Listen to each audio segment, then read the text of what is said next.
இப்போது புதிய அறிமுகம் ஆச்சி ஹோட்டல் சாம்பார் 50 கிராம் ரூபாய் 20 மட்டுமே.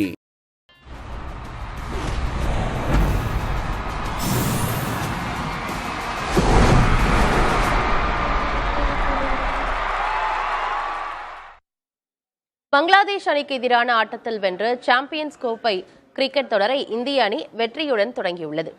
துபாயில் நடைபெற்ற போட்டியில் முதலில் பேட்டிங் செய்த பங்களாதேஷ் அணி ஷமி, அக்ஷர் பட்டேல், ஹர்ஷித் ராணா ஆகியோரின் சிறப்பான பந்துவீச்சால் 35 ரன்களுக்குள் 5 விக்கெட்டுகளை இழந்தது.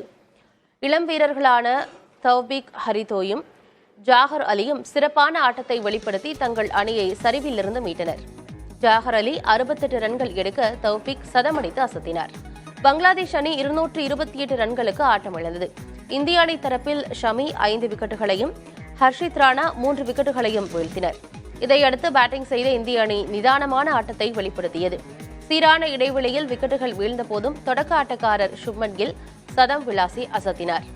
46.3 ஓவர்களில் 4 விக்கெட்டுகளை இழந்து இலக்கை வெற்றிகரமாக இந்திய அணி எட்டி பிடித்தது.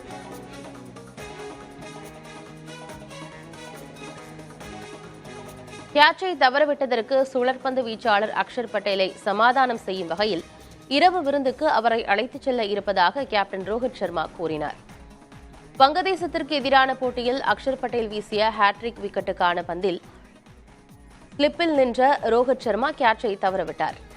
அக்ஷர் பட்டேலின் சாதனைக்கு தடையாக அமைந்தது ரோஹித் சர்மா தவறிவிட்ட அந்த கேட்ச்.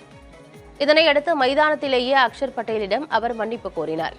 தொடர்ந்து போட்டி முடிந்தவுடன் கேப்டன் ரோஹித் சர்மா செய்தியாளர்களிடம் பேசிய போது அக்ஷர் பட்டேலை இரவு விருந்துக்கு அழைத்துச் செல்ல இருப்பதாக கூறினார்.